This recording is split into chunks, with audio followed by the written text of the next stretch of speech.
나는 너희 뒤치다꺼리 못해. 그러니까 어떻게든 둘이 신혼집 구해서 살아봐. 아, 엄마. 무슨 뒤치다꺼리를 한다고 그러세요. 그럼 저희는 결혼을 어떻게 하라고요? 결혼은 너희 둘이 하는 거잖아. 어떻게 결혼하고 나서도 늙은 부모 보고 책임지라는 거야? 책임지라는 게 아니라 그냥 같이 사는 거잖아요. 뭐가 그렇게 힘들어요? 진짜 너무하신 거 아니에요? 너무한 건 너 아니야? 이러다가 엄마 아빠 노후는 누가 책임지는데? 무슨 노후 걱정을 벌써부터 해요. 그리고 저희가 돈을 안 버는 것도 아니잖아요. 그러면 엄마 아빠도 이득 아니에요? 오늘 이야기 속 주인공은 60세 이모연 씨입니다. 그리고 그녀의 아들에 관한 이야기이죠. 옛날엔 자식이 독립하면 쓸쓸할까 걱정했지만 이제는 전혀 다른 걱정을 하게 됐습니다. 30이 넘어도 부모 그늘 아래에서 나올 생각이 없는 자식. 하지만 그마저도 결혼을 하게 되면 달라질 줄 알았습니다. 하지만 부모의 피와 땀으로 호의호식하며 손 하나 까딱 안 하고 쉽게 살려는 생각은 여전했습니다. 내 자식이라 내가 책임져야 된다는 일념으로 살아왔지만 이렇게 나이든 자식까지 뒷바라지하며 살면 결국엔 나의 노후는 챙기지 못할 것 같았습니다. 평생 자식만 키우다가 비참하게 늙을 미래를 생각하니 아찔해졌습니다. 남들은 자식들이 부모와 거리를 둬서 괴로워하지만 그건 임시의 바람이었습니다. 자식이 부모로부터 완전히 독립하고 각자의 삶을 사는 것 말이죠. 임시 부부는 아들이 하나 있었습니다. 학창 시절의 동네에서 알아주는 모범생이었습니다. 중학교, 고등학교 시절엔 늘 전교 20등 안에 들었죠. 특별하게 속 썩인 적도 없었고 얌전히 지냈던 아들이었습니다. 처음 보았던 수능 시험에서 미끄러지는 바람에 재수를 하기는 했지만 두 번째 치른 수능 시험 점수가 좋아서 서울에 있는 꽤나 좋은 대학에 입학하게 되었습니다. 그 뒤로도 아들의 삶은 평탄했습니다. 남들 군대 갈 때 다녀오고 복학해서 남들 졸업하는 시기에 함께 졸업했습니다. 그리고 곧바로 취직을 했다면 좋았겠지만 그때부터 아들의 인생은 쉽게 흘러가진 않았습니다. 발표 날짜 지나지 않았어? 아, 발표했죠. 어떻게 됐어? 떨어졌으니까 말 안 했죠. 그래, 알겠어. 다음에 붙으면 되지. 졸업 후에 취업 준비를 하는 아들에게 임씨가 조심스럽게 물었습니다. 들려오는 대답에 더는 묻지 않고 태연하게 끄덕였습니다. 하지만 임씨의 속은 말이 아니었습니다.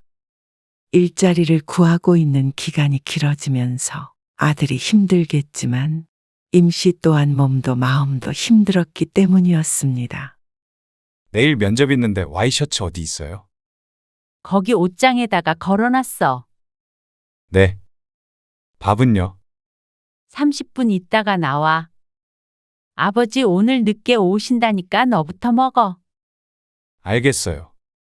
아들은 고개를 끄덕이고 방에 들어갔습니다.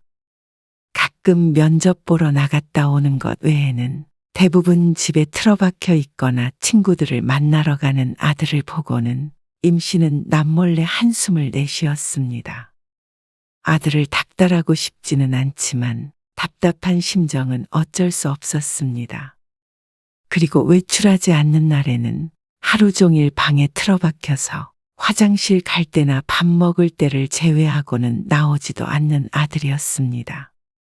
취업 준비를 하고는 있다지만 사실상 백수나 마찬가지였죠. 그리고 그런 아들의 뒤치다꺼리를 하는 것은 임시부부였습니다.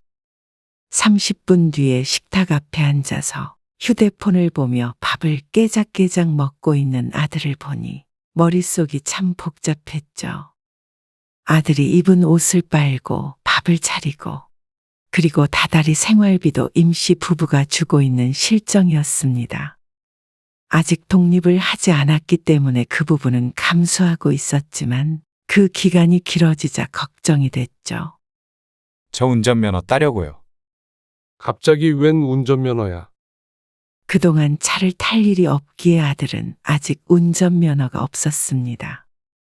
하지만 취업하는데 운전면허 하나쯤은 있어야 할 것 같다기에 그러라고 했죠. 물론 그 비용은 임 씨의 남편이 주었습니다. 너 학원 안 가니? 어차피 매일 똑같은 거 해요. 그러다가 지난번에 떨어졌잖아. 좀만 더 잘 테니까 깨우지 마세요. 운전면허 학원에 등록을 해줬더니 이 핑계 저 핑계를 대고 가지 않는 아들. 면접에서 자꾸 떨어져서 기가 죽을까 싶어서 그냥 두었더니 이제는 책임감마저 사라지고 있는 듯 했습니다. 물론 아들이 처음부터 그런 것은 아니었습니다. 취업하지 못하고 집에 있는 기간이 1년. 2년이 지나가자 되려 절박함이 없어진 것 같았죠. 그럴 거면 독립해. 그러자 임 씨도 남편도 더 이상 두고 볼 수가 없었습니다. 독립이요? 꼭 부모에게 버림이라도 받은 듯한 아들의 표정에 기가 막혔습니다. 너 어차피 집에만 있잖아. 나가서 살면서 아르바이트도 하고 생활비 정도는 혼자 벌었었어.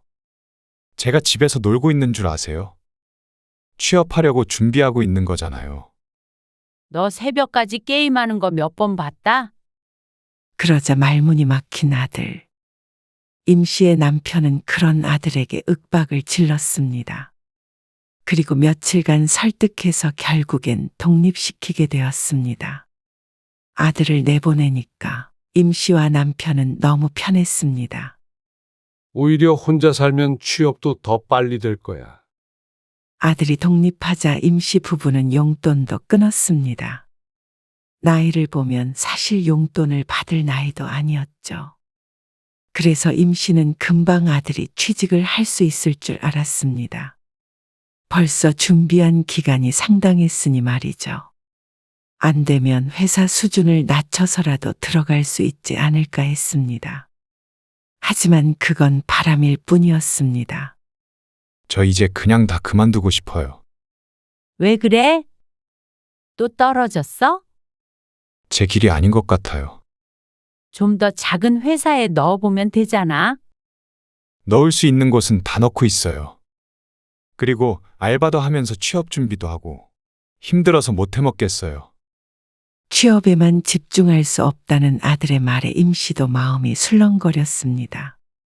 요즘 취업이 힘들다는 소리는 들었지만 멀쩡하게 서울에 있는 대학을 나와서 이렇게 몇 년 동안 회사에 못 들어간다는 게 말이나 되나 싶었습니다. 임 씨와 남편 모두 젊었을 때 고생을 만만치 않게 했기 때문에 그 시절도 떠올랐습니다. 아들이 독립한 지 2년 가까이 됐는데 무작정 아들을 독립시켰던 게 너무 가혹한 선택이었나 싶었습니다. 괴로워하는 아들을 임 씨 부부는 차마 외면하지 못했습니다. 아들의 말대로 하나에만 집중해서 얼른 합격한 뒤에 완전한 독립을 하는 게 더 빠른 길이라는 생각도 들었습니다. 그래서 아들은 독립한 지 2년이 채 안 돼서 다시 임 씨의 집으로 들어오게 되었죠. 임 씨는 그날 이후로 뼈저리게 느꼈습니다. 최고의 노후 대책은 다름 아닌 자녀가 직장을 구해서 독립하는 것이라는 걸 말이죠. 사실 평생 키우던 자식 하나인데 계속 같이 사는 게 뭐가 문제인가 싶을 수 있지만 어린 자식을 돌보는 것과 다 큰 자식의 뒷바라지를 하는 건 달랐습니다. 빨래 좀 내놓으라니까. 깜빡했어요. 오늘 일 없는 거 아니야? 그러면 청소 좀 하고 그래. 아, 알아서 할게요. 방문 좀 닫아주세요. 밥도 좀 때 되면 먹고 그래. 2번 못 차리니까 먹고 설거지 꼭 하고. 알겠다니까요. 신경질적인 아들의 목소리를 듣고는 임 씨도 방문을 쾅 닫았습니다. 다시 아들과 같이 살기 시작한 후에 처음엔 괜찮았습니다. 하지만 취업 기간이 길어지면 길어질수록 서로 힘들었습니다. 전에는 심적으로 가장 힘든 것은 아들일 거라는 생각에 임 씨는 힘들어도 좀 참자 싶었습니다. 늘 원할 때마다 밥상을 태령할 수는 없는 노릇이라 알아서 차려 먹으라고 했지만 혼자서는 식사를 거르기 일쑤였습니다. 처음엔 걱정돼서 챙겨주었는데 이제는 임 씨도 포기한 상태였습니다. 그러다 보니 아들과 마찰이 생기는 일이 늘어갔죠. 임 씨는 지칠 대로 지쳤습니다. 너 지금까지 게임한 거야? 새벽에 잠시 잠에서 깼다가 화장실에 다녀온 사이에 쾅쾅거리는 시끄러운 소리에 아들의 방문을 살짝 열어보았습니다. 새벽 3시가 넘어가는 시간에도 게임을 하느라 여념이 없는 아들을 보고 임 씨는 지끈거리는 머리를 짚었습니다.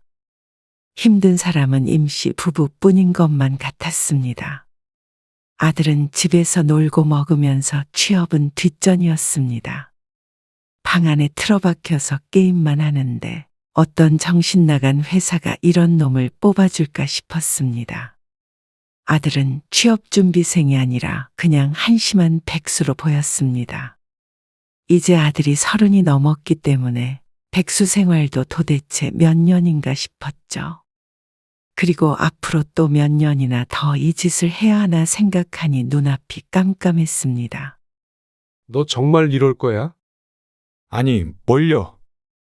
왜 이렇게 허송세월을 보내? 시간이 아깝지도 않니? 노는 거 아니에요. 게임 회사라도 취업하려고 그래? 아, 갑자기 왜 그러는데요? 갑자기가 아니라 열심히 노력을 해도 힘든데 이렇게 매일 놀고 먹으면 어떡해? 놀고 먹어요? 회사 들어가는 게 그렇게 쉬운 줄 아세요? 옛날이랑 다르다고요. 그러니까 쉽지 않으니까 좀 더 열심히 살란 말이야. 진짜 잔소리 좀 그만하세요. 숨 좀 쉬고 살려고 잠깐 게임 좀 한 거예요.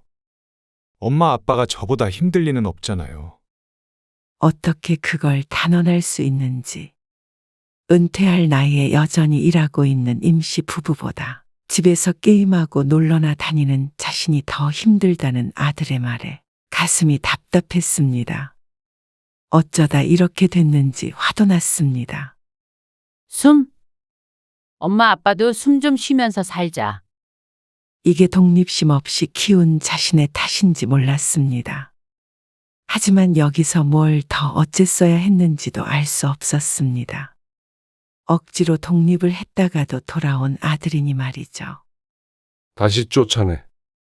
정신 좀 차리고 살아야지. 나사 빠진 놈. 남편도 그런 아들을 보며 분노했습니다. 아무것도 하지 않고 부모에게 기생해 살려는 아들은 다시 쫓겨나기 일보 직전이었습니다. 그리고 임 씨가 딱 미쳐버릴 것 같을 때쯤 35살의 나이의 아들은 드디어 취직을 하게 되었습니다. 거봐요. 회사 잘만 들어갔죠. 취업 준비를 그렇게 오래 해놓고 잘 들어갔다는 소리에 어이없는 웃음이 나왔지만 그래도 결국 그 시간들도 마침표를 찍었구나 생각하니 임 씨도 속이 후련했습니다. 그래서 아들의 뻔뻔한 말에도 웃어 넘길 수가 있었습니다. 언제쯤 나가려고 그래? 나가다니요. 아들이 출근을 한 지 3개월쯤 지났을 때 임 씨는 기다리다 못해 아들에게 먼저 물었습니다. 그런데 어리둥절한 표정으로 아들이 되물었습니다. 제가 어딜 나가요? 그럼 계속 여기서 살 생각이야? 당연하죠. 혼자 살아보니까 쉬운 일이 아니더라고요. 아들이 독립했던 경험이 없었다면 취직하고 난 뒤에 자연스럽게 나갔겠지만 아들에게 이미 힘든 기억으로 남아있었던 모양이었습니다. 그래서 아들은 자유보다는 안락한 생활을 선택했습니다. 하지만 그건 임 씨 부부는 전혀 고려하지 않은 선택이었죠. 그래도 세후 월급이 300은 돼야 나가 살든지 하죠. 그러면서 독립할 수 있는 자금이 모이면 나가겠다고 선언했습니다. 네가 곧 40이 다 돼가는데 그 나이에 부모랑 같이 살고 있는 게 이상하지도 않냐? 요즘엔 40 넘어도 같이 사는 사람들 많아요. 요즘 세상엔 그것이 자연스럽다는 아들 때문에 기가 막혔습니다.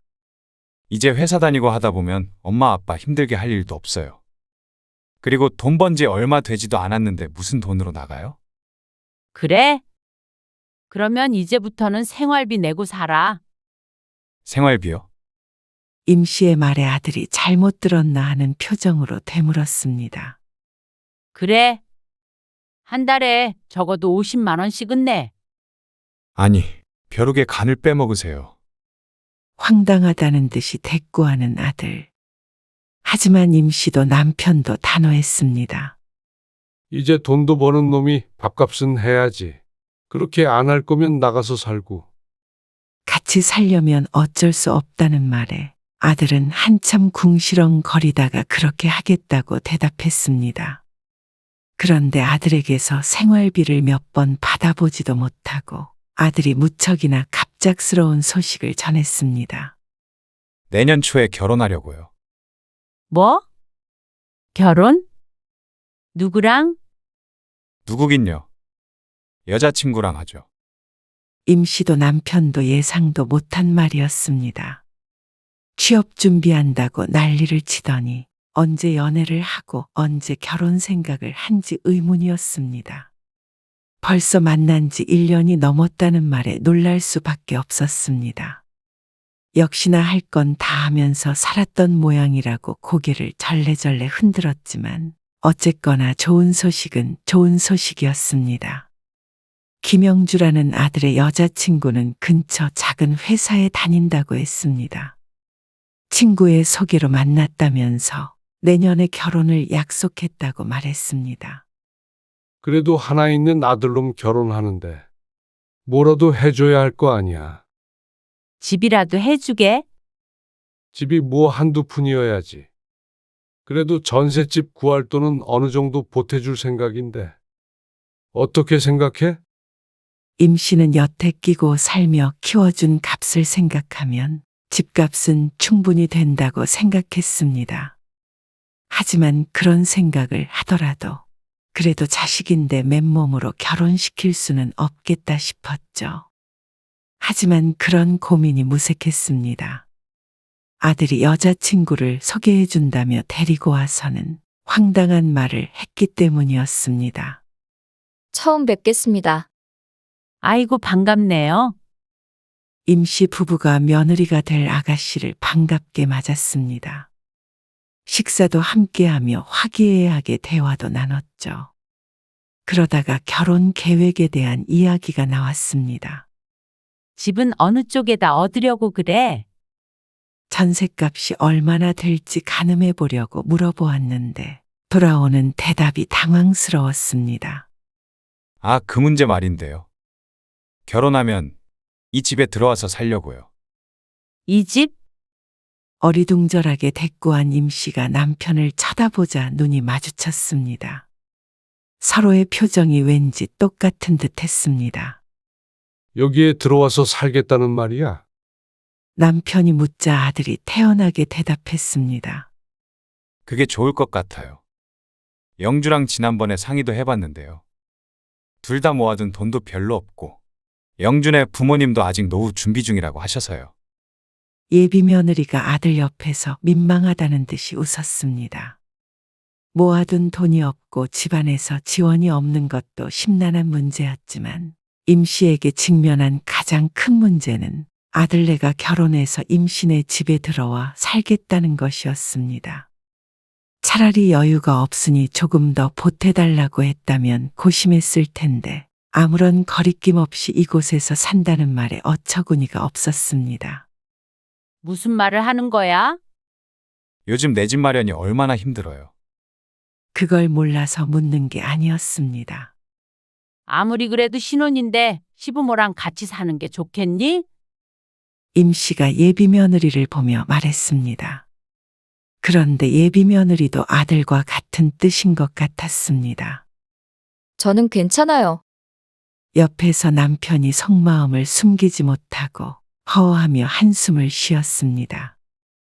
그러지 말고 엄마 아빠가 조금 보태줄 테니까 대출 좀 받아서 전셋집이라도 구해. 대출이요? 그래.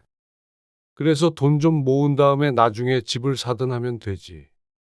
뭐하러 대출까지 받아가면서 그래요? 돈을 모아도 여기 들어와서 살아야 더 모으죠. 생활비도 아끼고 좋잖아요. 답답함에 가슴을 치고 싶은 심정을 누르며 임씨가 대꾸했습니다. 대출이 싫으면 월세라도 얻어서 나가서 살아. 아니, 그래서 언제 돈 모으고 언제 애 낳고 살아요. 요즘 물가도 살벌해요. 그러면 그 돈은 누구의 주머니에서 나오는 것인지 몰랐습니다.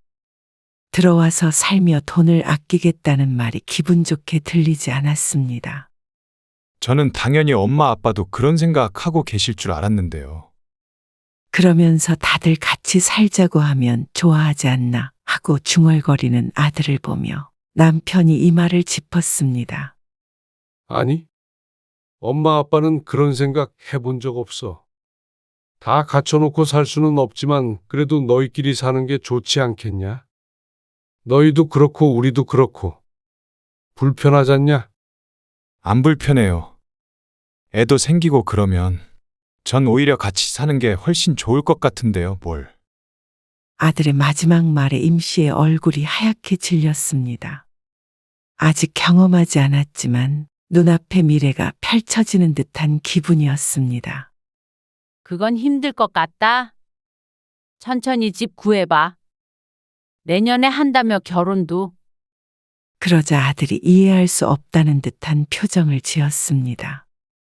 저희가 괜찮다니까요. 아, 우리가 안 괜찮으니까 그렇지. 임씨도 언성이 높아지려는데 남편이 옆구리를 찔렀습니다. 예비 며느리 앞에서 큰 소리 내는 게 신경 쓰이는 듯 했습니다. 임씨도 다시 목소리를 가다듬었습니다. 예비 며느리를 보니 힐끔힐끔 눈치를 보고 있었습니다. 일단은 천천히 다시 얘기하자. 남편이 임씨와 아들을 중재하며 말했습니다. 그리고 며칠 뒤에도 또 며칠 뒤에도 아들이 예비 며느리를 집에 초대했습니다. 내일 주말이라 하루 자고 간대요. 이제는 하루 묵을 짐까지 싸온 예비 며느리를 보니 임씨는 무서워졌습니다. 이렇게 드나들다가 아예 눌러앉을 계획인가 하는 의심이 갔죠. 저녁 먹어야지. 그리고 임씨는 계속해서 손님 밥상을 차려내야 했습니다. 온다는 예비 며느리를 오지 말라고 할 수도 없는 노릇이었습니다. 그런데 이놈의 아들도 그렇고 예비 며느리도 그렇고 뭐 하나 도와줄 생각은 아무도 하지 않았습니다. 하다못해 물을 한 잔 마시려고 해도 임씨를 불렀습니다.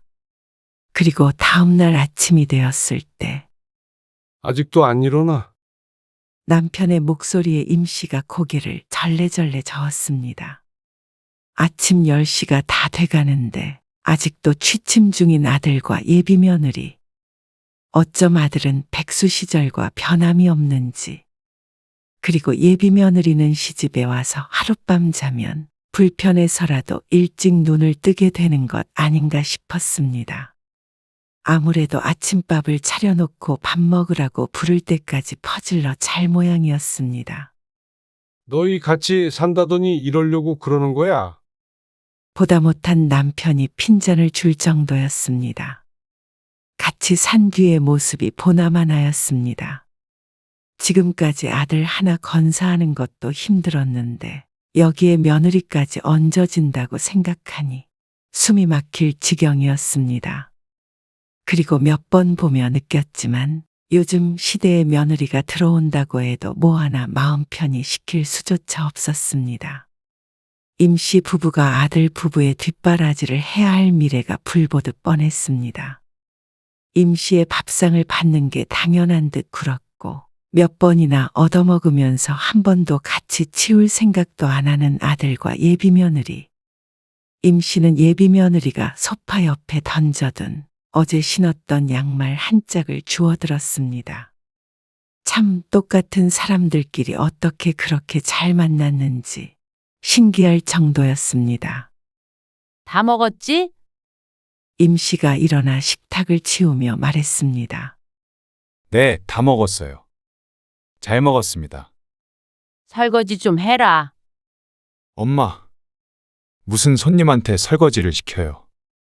아니, 너한테 한 소리야. 네가 해.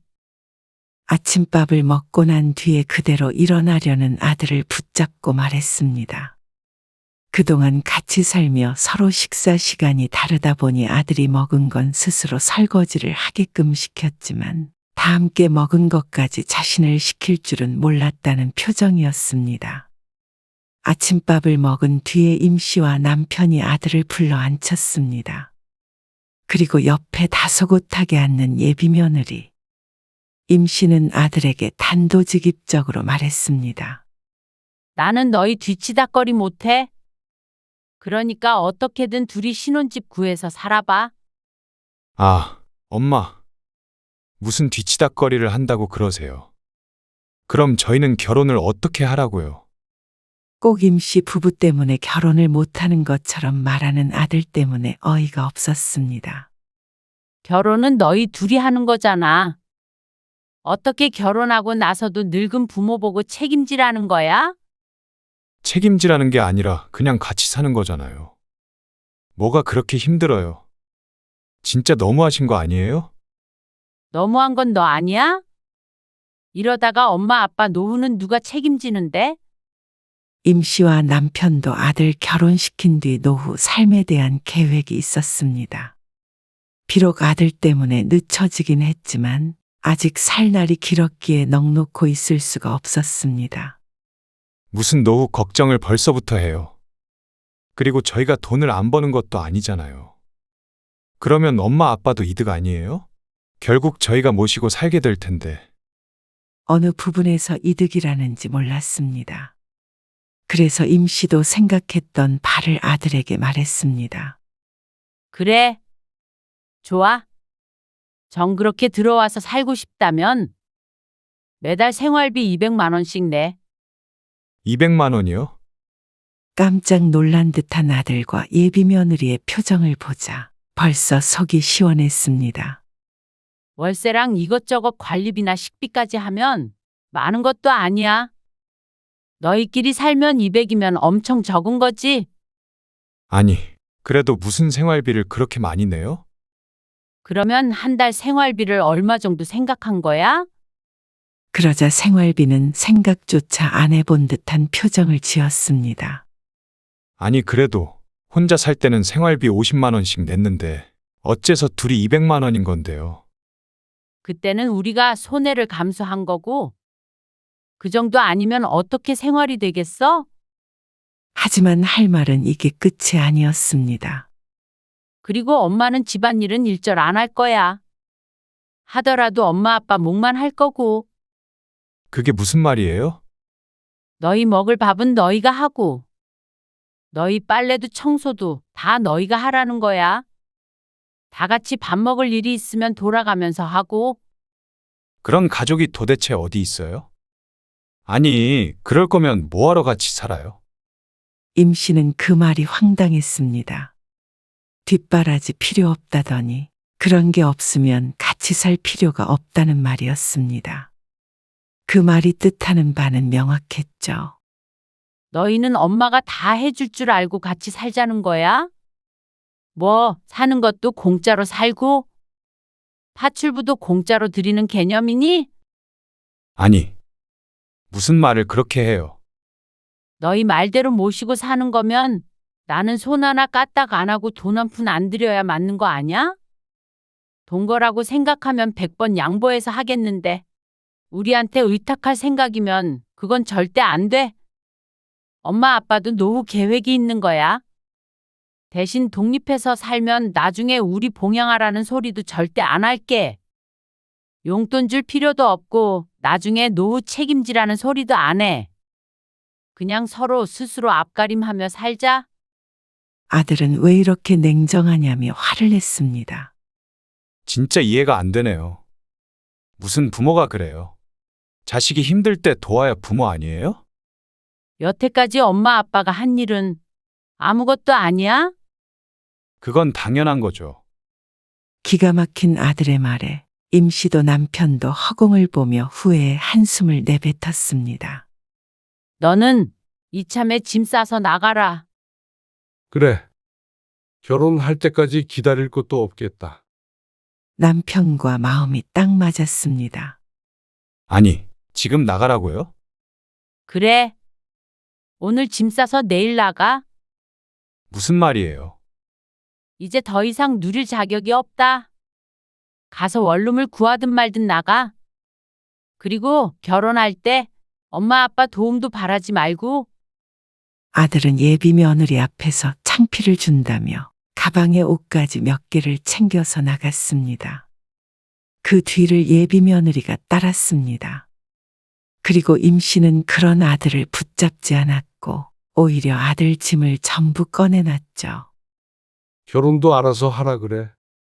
어차피 결혼까지는 한참 남았기에 그때까지 같이 돈을 모으면 월세 보증금 정도 마련하는 건 어려운 일도 아니었습니다. 다 큰 자식 힘들게 살까 걱정도 이제 그만 둘 생각이었습니다. 지지고 볶으며 잘 살든 말든 아들이 알아서 할 문제였습니다. 부모의 도움을 고마워한다고 하더라도 힘들겠지만 도무지 자신이 얼마나 많은 걸 누리며 살았는지도 모르고 고마운 줄 모르는 아들이 괘씸했습니다. 아들이 완전히 자리 잡는 것까지 기다리다가는 임씨 부부가 길거리에 나앉게 생겼죠. 그래서 임씨 부부는 아들 결혼에 아무것도 보태주지 않을 작정이었습니다. 35가지 키워준 돈이면 집 한 채는 사고도 남았으니 말이죠. 다음날 아들에게 바깥에 꺼내놓은 짐들의 사진을 찍어 보내자 불이 나게 달려왔습니다. 그러고는 임 씨에게 따져 물었습니다. 엄마, 아빠, 부모님으로서 정말 너무한 것 같네요. 그런 아들에게 남편이 말했습니다. 그러면 너는 자식으로서 너무한다고 생각 안 하냐? 아들에게 더 이상 말은 하지 않았습니다. 자식에게 효도를 바란 것도 아니었는데 이렇게 말년을 피폐하게 만들 줄은 몰랐습니다. 임 씨도 아들이 결혼만 하면 끝날 것이라고 생각했으니 말이죠. 아들이 차를 불러 짐을 챙겨갔습니다. 강제적으로 독립을 한 셈이었습니다. 아들이 나간 자리를 둘러보곤 임 씨는 씁쓸함이나 슬픔보다는 수십 년 묵은 체증이 내려간 듯한 기분이 들었습니다. 그리고 진작 다 큰 자식을 내치지 못해서 이렇게 된 것 같아서 너무나도 후회스러웠습니다. 품에 끼고 산다고 잘 되는 게 아니었는데 말이죠. 하지만 이제라도 아들이 자신의 인생을 책임감 있게 살았으면 했습니다. 고생을 하더라도 스스로의 힘으로 살아가야 했습니다. 그리고 임씨 부부도 자식에게 독립하게 되는 기회가 되었습니다. 그리고 다시는 이런 실수를 하지 않도록 다짐 또 다짐할 뿐이었습니다.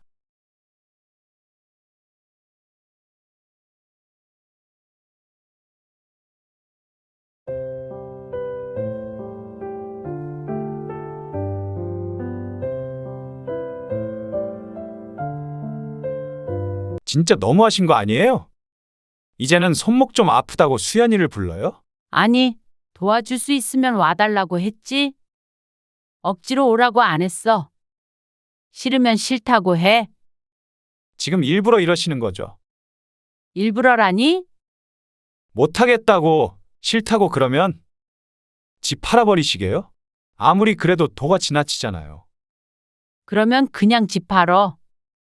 요즘 사람들이 좋아하는 거 아니야? 안 주고 안 받는 거 말이야. 너희도 그 집 돌려주고 간섭하지 말라 그러면 일절 안 할게. 뭐가 문제야? 원하는 대로 하라는데. 지금 이게 싸우자는 거지 뭐예요? 오늘 이야기 속 주인공은 63세 손떡희 씨입니다. 그리고 그녀의 아들과 며느리에 관한 이야기입니다. 손 씨는 아들을 결혼시키고 많은 걸 깨달았습니다. 요즘 시대가 어떤 시대인지 말이죠. 아들이든 딸이든 결혼하면 더 이상 내 자식이 아니라 며느리나 사위의 배우자일 뿐이었습니다. 그러니 옛날에 내 자식이라고 생각하기보다는 이웃 정도로 여기는 것이 더 마음이 편했습니다. 결혼한 직후 자식돌이를 강요하지 말라며 거리를 두던 아들과 며느리. 그래서 여러 사건들 이후로 자식들이 원하는 대로 해주자 싶었는데 정작 그런 아들 며느리는 부모의 금전적인 지원을 당연한 것으로 여겼습니다. 도움이 필요할 땐 가족, 필요 없을 땐 남이라는 아들 며느리가 괘씸해서 손 씨는 그대로 휘둘리고 싶지 않았습니다. 그래서 손절해버리기 전에 복수를 계획하게 되었습니다. 손 씨 부부는 아들이 하나 있었습니다. 딸이 하나 더 있었으면 했지만 아들 하나로 만족하며 살았습니다. 훗날 생각해보면 그때 역시 딸을 하나 더 낳았어야 했나 싶었죠. 하나 있는 아들 잘 키우기 위해 노력했습니다. 그리고 아들도 잘 커졌다고 생각했습니다. 아들의 이름은 구영석입니다. 올해 공부하다가 나이 30에 취직한 아들. 그리고 취직한 지 얼마 되지 않아서 3년간 연애했던 여자친구와 결혼하겠다고 했습니다. 좀 더 자리 잡으면 하는 게 좋지 않을까? 아들이 스스로 돈을 벌기 시작한 지 1년도 안 된 상태였습니다. 아직 늦은 나이도 아니니 조금 기다렸다가 하길 바랐습니다. 이미 3년이나 만났어요. 취직하면 결혼하기로 약속했고요. 결혼 자금이라도 마련하고 나서 하는 게 맞지 않냐? 같이 벌면 돼요. 아들은 손 씨 부부의 우려에도 결혼을 강행했습니다. 어차피 할 결혼 지금 하나 1년 뒤에 하나 똑같다며 말이죠. 아이고, 어째 그럼. 그렇게 꼭 하겠다는데 시켜야지. 남편은 골치 아파하면서도 그러라고 했습니다. 애도 아니고 30이나 먹었는데. 어련히 알아서 살겠어. 하지만 정작 손 씨 부부는 아들의 여자친구를 본 적도 없었습니다. 3년이나 사귀었는데 말이죠. 어쩌면 그것부터 이상하다고 생각해야 했을지도 몰랐습니다. 한두 해 만난 것도 아닌데 이름만 겨우 알고 있었습니다. 결혼은 아직 몇 년 남았다고 생각했기에 손 씨도 신경 쓰지 않았는데 그 여자친구가 손 씨의 며느리가 되는 것이었습니다. 얼굴이나 좀 봐야 하지 않겠어? 그러니까 어떤 사람인지 만나보지도 않았잖아. 아, 곧 데리고 올게요. 아들은 한참 뒤에 여자친구라며 며느리를 데리고 왔습니다. 아들보다 1살 어렸고 예쁘장한 외모의 말수는 없었습니다. 그래서인지 첫 만남은 1시간 만에 끝이 났습니다. 과일이라도 먹고 가지. 식사를 마친 뒤에 손 씨가 과일을 내오려고 일어나자 아들과 예비 며느리도 함께 자리에서 일어났습니다. 그런 아들네를 남편이 붙잡았는데 아들이 고개를 저으며 대답했습니다. 아니에요. 집에 데려다 줘야 해서. 먼저 일어날게요. 그리고 그 옆에서 예비 며느리는 말없이 고개만 살짝 숙였습니다. 그래. 그럼 다음에 보자. 그래도 첫 만남이기에 이런저런 물어보고 싶은 것도 있었고 좀 더 가까워지고 싶은 마음이 있었습니다. 그런데 식사만 하고 일어나 버린 아들과 여자친구. 빨리 가봐야 한다기에 손 씨는 다음을 기약했습니다. 결혼까지는 한참 남았으니 그 전에 볼 수 있는 날이 많다고 생각했죠. 그런데 손 씨 부부는 며느리를 결혼 전에 딱 한 번 더 볼 수 있었습니다. 상견례 때 말이죠. 여자친구의 아버지는 돌아가신 지 몇 년 되었고 예비 안사돈만 있었습니다. 그리고 혼자 딸을 키우느라 결혼 자금을 보탤 여력이 없다고 했습니다. 그러면 저희 집 옆동에 아파트가 한 채 더 있는데요. 거기서 살게 하심이 어떠실까요?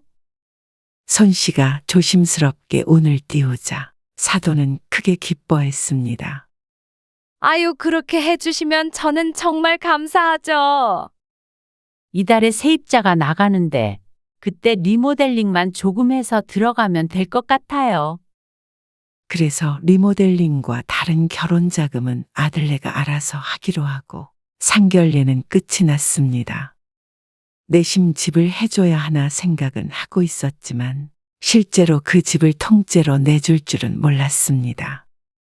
아들이 미리 사돈 내 형편에 대해서 언지를 주지 않았기 때문에 막연히 반씩하면 되지 않을까 생각하고 있었죠.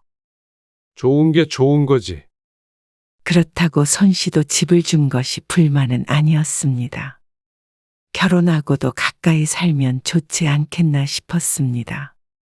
큰 평수의 집은 아니었지만 신혼생활하기에는 딱 좋은 집이었습니다. 같이 저녁 식사나 한번 할까? 상견례가 있은 지 한 달 정도가 되었을 때 손 씨의 남편이 아들에게 전화를 했습니다. 이제 가족이 될 사이니까 예비 며느리도 한 번 더 보고 싶었습니다. 하지만 아들은 난처하다는 듯이 중얼거렸습니다. 저녁 식사요. 좀 그런데 언제 식사하는 건지 묻지도 않고는 좀 그렇다며 꺼리는 아들. 이런 반응이 돌아올 줄은 몰라서 남편도 당황을 했죠. 시간이 없어? 결혼 준비로 좀 바쁘네요. 그러냐? 알았다. 나중에 연락드릴게요. 그 뒤로 손 씨 부부는 아들을 몇 번 보았지만 며느리는 볼 수 없었습니다. 그리고 결혼식 당일이 되어서야 만났기 때문에 며느리와 시부모 사이가 되기까지의 만남은 단 2번뿐이었습니다.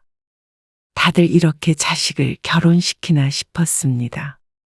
주위에 보면 자식의 여자친구나 남자친구와 함께 자주 만나는 지인들도 있고 사위와도 가깝게 왕래하는 친구도 있었습니다. 그러니 손 씨가 흔한 경우는 아닐 것 같았습니다. 여기서부터 무언가 잘못됐다는 것을 느꼈어야 했습니다. 하지만 아들이 결혼한 뒤로도 손 씨 부부는 며느리와 좀 더 가까운 사이가 될 수 있을 거라는 환상을 가지고 있었습니다. 그야말로 환상뿐이었지만 말이죠. 어서 와. 피곤하지? 잘 계셨어요? 그럼 너희는 잘 갔다 왔니? 아들 내외가 신혼여행에서 돌아온 날 편한 차림으로 아들과 며느리가 손 씨의 집으로 찾아왔습니다. 집에 들렸다가 온 모양이었습니다. 아들 내외가 거실에 앉았습니다. 여행은 재미있었어. 네. 엄청 예쁘더라고요. 손 씨 부부와 아들 내외는 10분 정도 신혼여행에 대해서 이야기를 나누었습니다. 그리고 시간이 6시가 넘어가자 손 씨가 자리에서 슬쩍 일어나며 물었습니다. 출출하겠다. 밥 먹어야지. 아들 내외 온다고 오후 내내 준비를 했습니다. 전에 며느리가 왔을 때 잘 먹던 반찬들과 아들이 좋아하는 반찬들을 시간 맞춰 요리해 두었습니다. 그런데 손 씨가 부엌으로 향하는데 아들이 그런 손 씨를 말렸습니다. 아니요. 밥은 안 먹고 가려고요. 뭐? 왜? 오늘은 저희끼리 외식하기로 했거든요. 같이 외식을 하자는 것도 아니었고 아들은 유독 저희끼리라는 말을 강조했습니다. 손 씨가 당황하며 서 있었고 남편도 기분이 썩 좋지 않아 보였습니다. 엄마가 너희 온다고 준비 많이 했어. 당연히 같이 먹을 줄 알았는데. 보통은 신혼여행 후에 돌아와서 부모 집에 오면 같이 식사 한 끼 정도는 하지 않나 싶었습니다. 그래서 당연히 푸짐하게 준비했는데 이럴 줄 알았으면 미리 물어볼 것을 하고 후회했습니다. 따로 예약해둔 식당이 있어서요. 나가서 먹고 집에 가서 좀 쉬려고요. 아들은 손 씨가 준비를 했든 말든 아랑곳하지 않는 듯 보였습니다. 손 씨는 서운한 표정을 감추기 힘들었지만 그걸 신경 쓰는 사람은 남편뿐이었습니다. 그럼 저희 가볼게요. 그리고 며느리는 그 옆에서 또다시 고개만 숙였습니다. 아들과 며느리가 돌아간 뒤에 손 씨는 허탈한 기분으로 거실에 다시 앉았습니다. 저 음식들을 다 어째? 괜히 고생했네. 물어나 볼 걸 그랬어. 상심한 듯한 손 씨의 어깨를 남편이 툭툭 두드렸습니다. 우리끼리 맛있게 먹으면 되지. 손 씨도 자리를 털고 일어났습니다. 그리고 교훈 하나를 얻었습니다. 자식과 무엇하든 꼭 사전에 물어봐야 한다는 것. 또 자식이 당연히 밥을 먹고 가지는 않는다는 것. 어쩐지 손 씨가 상상했던 관계와는 동떨어지는 기분이었습니다. 하지만 손 씨는 며느리와 잘 지내보고 싶었습니다. 아들 며느리가 둘셋이 있는 것도 아니고 하나밖에 없었으니 말이죠. 그런데 그게 좀 힘들 것이라는 것은 첫 명절에 느끼게 되었습니다. 명절까지는 코빼기도 볼 수 없었고 명절이라고 와서는 며느리는 방에만 틀어박혀 있었습니다. 차례 음식을 차릴 일은 없었지만 함께 오순도순 얘기도 나누고 식사도 하고 싶었습니다. 수연아, 준비 다 됐다. 나와서 밥 먹어. 아들이 며느리가 들어가 있는 방문을 빼꼼히 열고 며느리를 불렀습니다. 방 안에서도 숟가락 놓는 소리가 날 텐데 밥상이 완전히 차려질 때까지 며느리는 나오지 않고 있었습니다. 영서가 이것 좀 놔. 손 씨가 밥을 퍼서 아들에게 넘기고 아들은 그걸 옮겼습니다. 마지막 그릇이 식탁에 탁 하고 놓이자 며느리가 어슬렁 걸어 나왔습니다. 살갑지 않은 성격이야 이해는 하지만 어떻게 이렇게 도우려는 신용도 하지 않는지 몰랐습니다. 그렇다고 손 씨 부부와 친해지려는 노력조차 없었죠. 그동안 손 씨의 생일도 있었고 어버이날도 있었지만 며느리에게서는 전화도 한 통 받아본 적이 없었습니다. 그것도 그러려니 했지만 이쯤 되니 가까워지고 싶은 마음이 아예 없는 듯 보였습니다. 명절 내내 며느리는 불편한 기색을 보였습니다. 며느리에게 말을 걸어도 단답밖에 돌아오지 않았습니다. 그렇다 보니 손 씨 부부도 무척 어색했고 대화를 이어갈 의지가 점점 사라졌습니다. 그런 분위기도 읽지 못하는지 아들만 속없이 떠들었습니다. 명절이 끝나고 나중에 아들에게 전화를 걸어 묻자 아들은 태평하게 대답했습니다. 그럴 수도 있죠. 그럴 수가 있다고? 네. 며느리니까 시부모님이 불편할 수밖에 없지 않을까요? 그걸 몰라서 물은 게 아니었습니다. 불편한 게 당연한 건 알고 있었지만 태도가 문제였습니다. 불편해도 가족이니까 더 대화도 나누고 그래야 하는 거 아니니? 그렇게 말도 없이 뚱하니 있다가 가니까 할 말도 더 없고 엄마랑 아빠는 민망해서 혼났어. 그래도 이해해 주세요. 요즘엔 다들 그래요. 그렇다고 뭐라고 하시면 며느리 다시는 안 오죠. 기가 막힌 대답에 할 말을 잃었습니다. 허하고 한숨을 쉬자 아들이 말을 이었습니다. 차차 괜찮아지겠죠. 그래도 수연이한테 네가 말 좀 해. 아무리 그래도 시집에 왔으면 방에 들어가서 안 나오고 그러는 건 예의가 아니라고. 일은 안 해도 나와서 같이 얘기는 해야지. 자고 가라는 것도 아니고. 알겠어요. 알았다는 아들의 대답을 듣긴 했지만 석연치는 않았습니다. 아들 말이 맞아. 요즘엔 다 그래. 친구에게 하소연을 했더니 그게 당연하다는 말에 다시 한번 황당했습니다. 요즘 자식들 그런데잖아. 생일도 각자 지내고, 전화도 하면 안 되고, 집도 해줘야 되고, 아이 낳으면 최소 500만 원은 줘야 하고, 또 틈틈이 용돈도 주면 좋고. 요새 시부모 되기가 쉬운 줄 알아? 친구의 말에 손 씨는 억울한 기분도 들었습니다. 친구나 아들의 말대로라면 요즘 시대의 시어머니로 살기 참 힘들다 싶었죠. 옛날엔 며느리로 사는 게 힘들었는데 손 씨가 시어머니가 되자 세상이 바뀌어서 시어머니로 살기가 더욱 힘들었으니 뭐가 이렇게 내내 힘든가 싶었습니다. 아들은 며느리에게 말을 한다더니 엉뚱한 사람을 붙잡고 이야기했습니다. 뭐라고? 남편이 아들의 전화를 받고는 목소리를 높였습니다. 그러더니 손 씨를 보고는 스피커폰을 켜서 들으라는 듯이 손 씨에게 눈짓을 보냈습니다.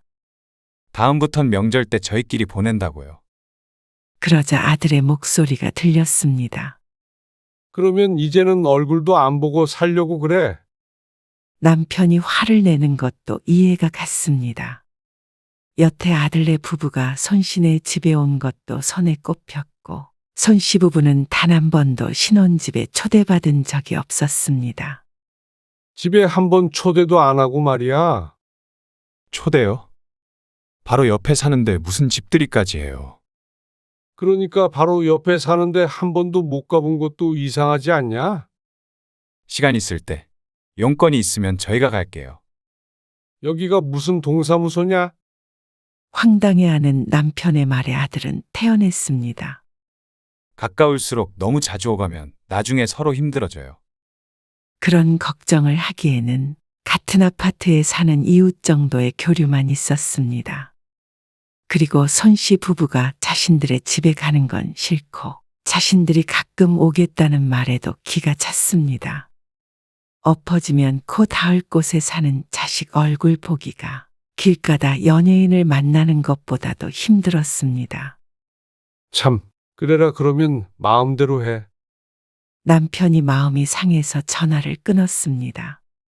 그러자 서운해하지 말라고 메시지가 왔지만 손씨 부부는 그 메시지를 보고 한숨을 쉬었습니다. 그래도 결혼 전에는 아무리 못 봐도 한 달에 한 번은 봤었고 전화도 1, 2주에 한 번씩은 했었는데 이게 내 자식이 맞나 싶었습니다. 하지만 아들 내외가 이런 생각을 가지고 있다면 손 씨도 차라리 안 오고 안 가는 게 마음이 편할 것 같았습니다. 이미 한 가족이라는 느낌을 갖기는 힘들 듯하니 말이죠. 그래서 손 씨도 아들네에게 함께 식사하자고도 하지 않았고 명절에 오지 않아도 그러려니 하려고 노력했습니다.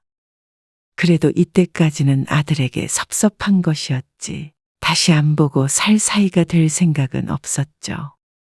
그러던 어느 날 급성위험으로 손 씨가 병원에 입원하게 되었습니다.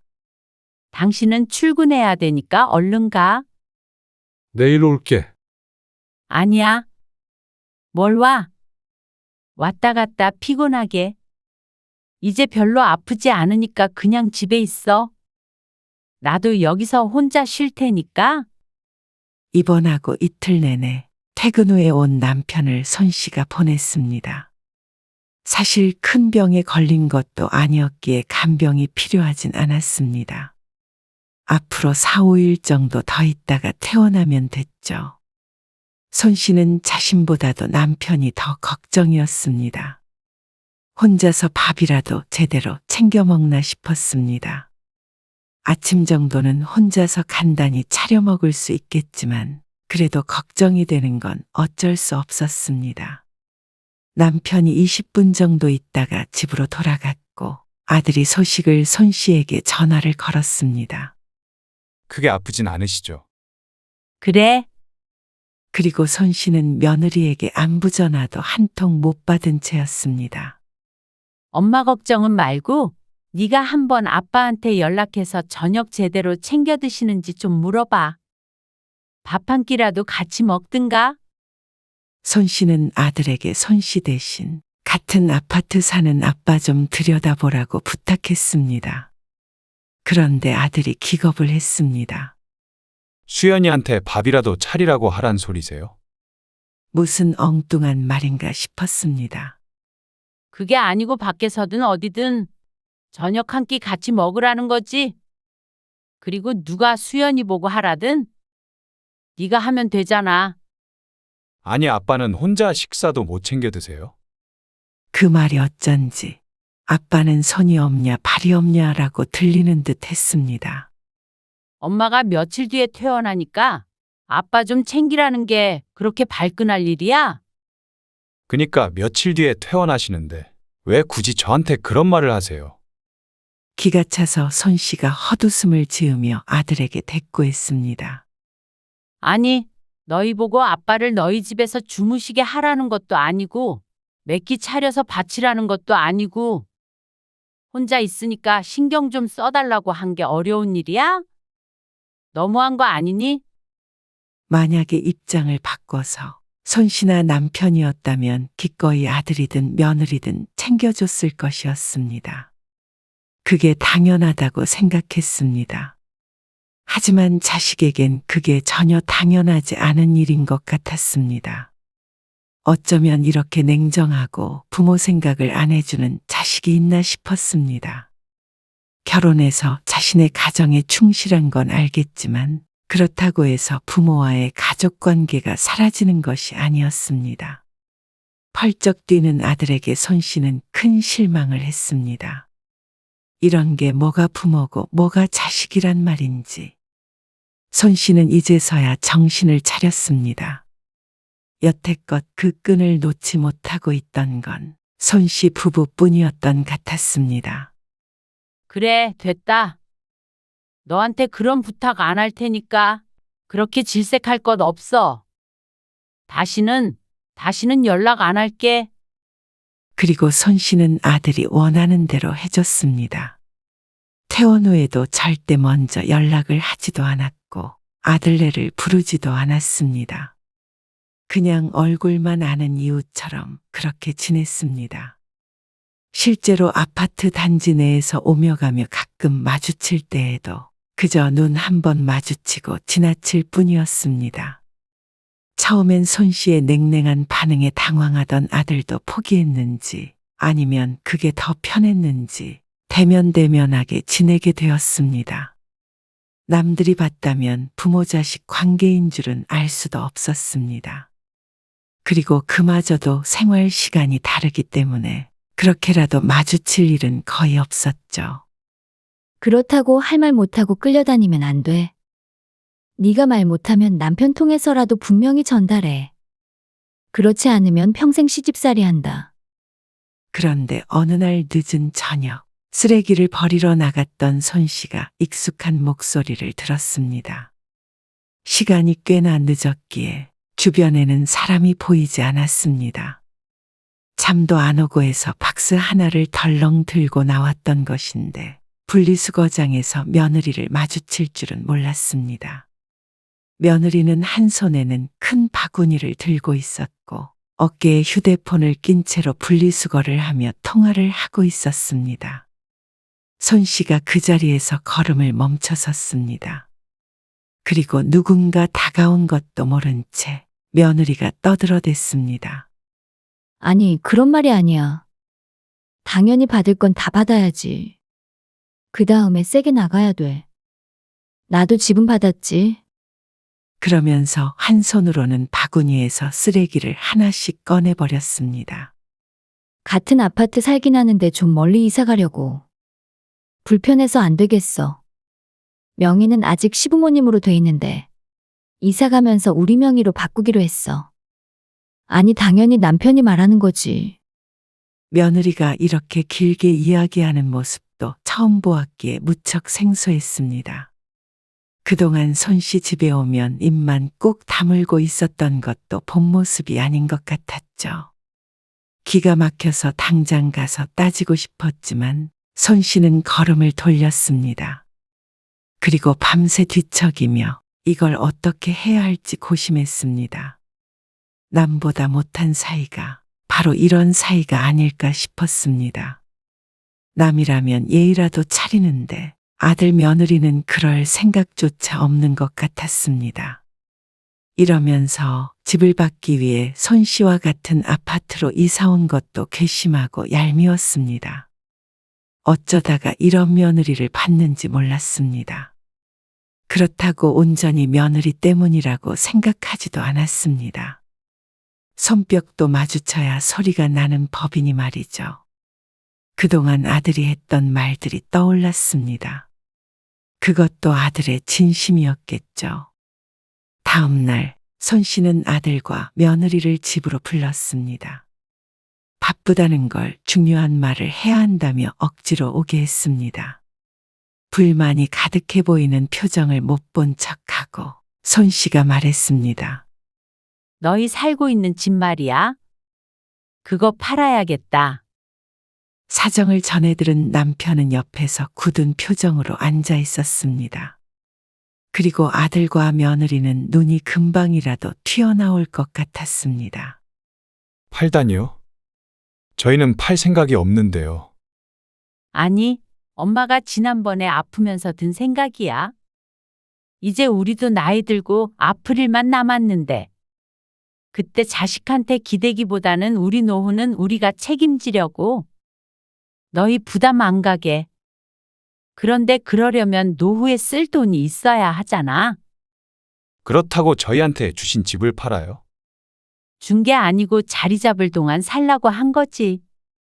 근데 너희도 거리를 두고 사는 걸 원하는 것 같아서. 서로 왕래하지 않고 이웃처럼 살자며 남처럼. 그러면 우리도 재산은 좀 있어야 되지 않겠어? 그러자 아들이 잠시 말문이 막힌 듯 어버버거렸습니다. 아니, 그런 게 아니고. 갈등 없이 잘 지내려고 한 소리지 그런 뜻이 아니잖아요. 어떻게 남이에요, 우리가. 그런데 이렇게 마음대로 얼굴도 못 보는 사이에 우리 노후를 너희가 신경이나 쓰겠니? 자식이 도움이 안 될 것 같으니까 우리도 그럴 수밖에 없어. 당연히 신경 쓰죠. 그리고 자식이 도움이 왜 안 돼요? 자식 말고 누가 부모를 챙긴다고요. 아들이 적극적으로 손 씨를 설득하려 했고 옆에서 며느리는 고개를 끄덕이며 맞다고 추임새를 넣었습니다. 다급해 보이는 아들 며느리의 속으로 웃음이 나기도 했고 씁쓸하기도 했습니다. 자식을 움직이게 하는 게 효심이나 가족애가 아니라 돈이라는 사실이 슬펐습니다. 그래? 너희가 정 그렇다면 우리도 굳이 집은 팔지 않을게, 그럼. 그러자 아들이 안심한 듯 가슴을 쓸어내렸습니다. 그리고 그 주말에 아들이 웬일인지 손 씨 부부를 초대했습니다. 집들이도 안 했잖아요. 이참에 한번 오세요. 수연이가 식사 대접한대요. 그래? 그러면 아빠랑 같이 갈게. 손 씨는 사양하지 않았습니다. 그리고 주말이 됐을 때 아들네 집으로 갔습니다. 걸어서 2분 거리. 이렇게 가까운 곳인데 손 씨에게는 가장 먼 곳이었습니다. 차린 게 많지 않아요. 아니야. 너무 맛있겠다. 잘 먹을게. 손 씨와 남편은 밥을 먹고도 한참을 앉아 있었습니다. 왜 이리 안 가고 있지? 하는 표정으로 안절부절하지 못하는 며느리가 뻔히 보이는데도 눈치 없는 사람처럼 2시간은 더 앉아 있다가 늦지막한 시간에 일어났습니다. 아이고, 이제 가봐야겠다. 종종 이렇게 불러줘? 우리 며느리가 이렇게 요리를 잘하는지 몰랐네. 아, 네. 그럼요. 그 표정이 얼마나 괴로워 보이는지. 그리고 손 씨는 그날부터 시도 때도 없이 아들네 집에 찾아갔습니다. 오늘 너희 아빠 늦게 들어온 데서 여기서 밥 얻어먹으려고. 여기서요? 연락도 없이.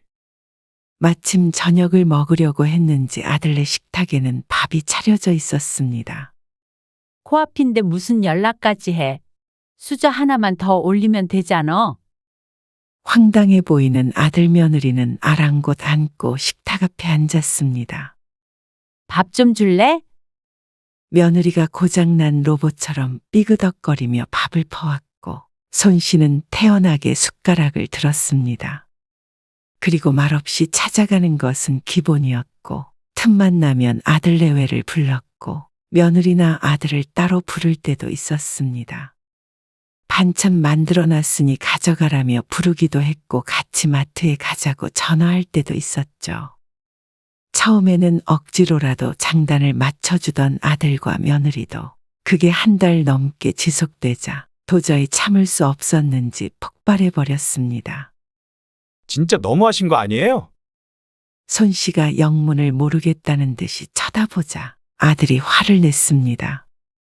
이제는 손목 좀 아프다고 수연이를 불러요? 옆에 서 있는 며느리도 얼굴이 울그락불그락했습니다. 아니, 도와줄 수 있으면 와달라고 했지? 억지로 오라고 안 했어. 싫으면 싫다고 해. 지금 일부러 이러시는 거죠? 일부러라니? 못하겠다고, 싫다고 그러면 집 팔아버리시게요? 아들도 손 씨의 속내를 진작에 눈치챈 듯 했습니다. 아니, 너희가 그렇게 하자고 한 거 아니었어? 아무리 그래도 도가 지나치잖아요. 그러면 그냥 집 팔자?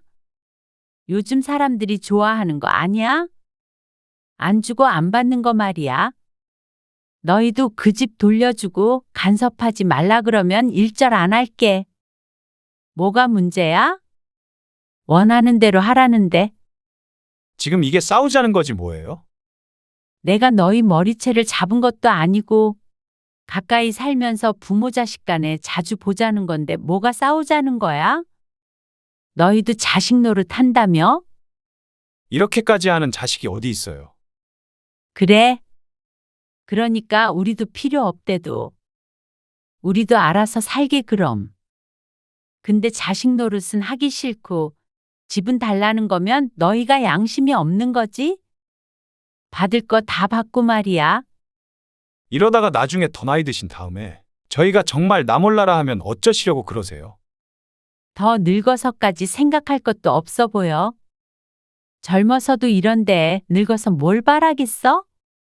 강제적으로 할 생각 없으니까 너희가 선택해. 그러자 아들이 잠시 말문이 막힌 듯 보였습니다.